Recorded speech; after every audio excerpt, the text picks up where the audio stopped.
ಸ್ನೇಹಿತರೆ, ತಾಜ್ ಮಹಲ್ ಇದೊಂದು ಅದ್ಭುತ ಐತಿಹಾಸಿಕ ಸ್ಮಾರಕ ಅನ್ನೋದು ನಿಮಗೆಲ್ಲ ಗೊತ್ತೇ ಇದೆ. ಇದರ ವಿನ್ಯಾಸ ಅದೆಷ್ಟು ಸುಂದರ, ಅದೆಷ್ಟು ಜಾಣ್ಮೆಯಿಂದ ಕೂಡಿದೆ ಅಂದ್ರೆ ನಿಜಕ್ಕೂ ಮೈ ರೋಮಾಂಚನವಾಗುತ್ತೆ.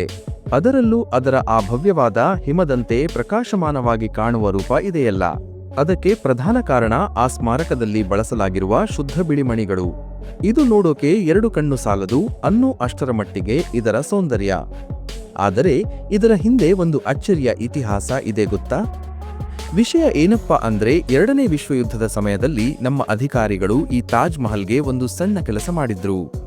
ಬಾಂಬ್ ದಾಳಿಯಿಂದ ರಕ್ಷಣೆ ಮಾಡೋಕೆ ಅದಕ್ಕೆ ಭಾರಿ ತಂತಿ ಬಣ್ಣದ ಕವಚವನ್ನು ಹೊದಿಸಿದ್ರು. ದೂರದಿಂದ ನೋಡಿದ್ರೆ ಅದು ಬಾಂಬ್ ಸಂಗ್ರಹಿಸಿರುವ ಸಾಮಾನ್ಯ ಗೋದಾಮಿನಂತೆ ಕಾಣುವಂತೆ ಮಾಡಿದ್ರು.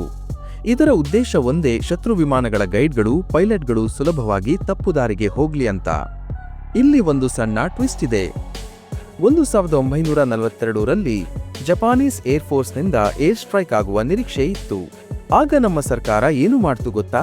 ತಾಜ್ ಮಹಲ್ ಮೇಲೆ ಹಳೆಯ ರೀತಿಯ ಪೈಪಿಂಗ್ ಮತ್ತು ತಂತಿ ಚೌಕಟ್ಟನ್ನು ಹಾಕಿ ತಾತ್ಕಾಲಿಕ ರಚನೆ ಅಂದ್ರೆ ಸ್ಕ್ಯಾಫೋಲ್ಡಿಂಗ್ ಅನ್ನು ನಿರ್ಮಿಸಿತು. ನೋಡೋಕೆ ಯಾವುದೋ ರಿಪೇರಿ ಮಾಡ್ತಾ ಇರುವ ಬಿಲ್ಡಿಂಗ್ ರೀತಿ ಕಾಣಬೇಕು ಅಂತ.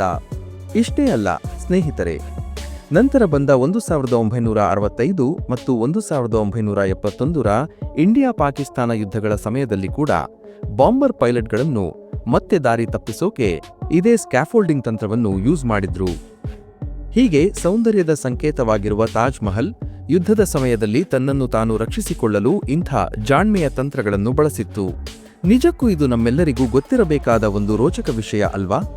ಈ ವಿಷಯದ ಬಗ್ಗೆ ನಿಮ್ಮ ಅಭಿಪ್ರಾಯ ಏನು? ಕಾಮೆಂಟ್ ಮಾಡಿ ತಿಳಿಸಿ.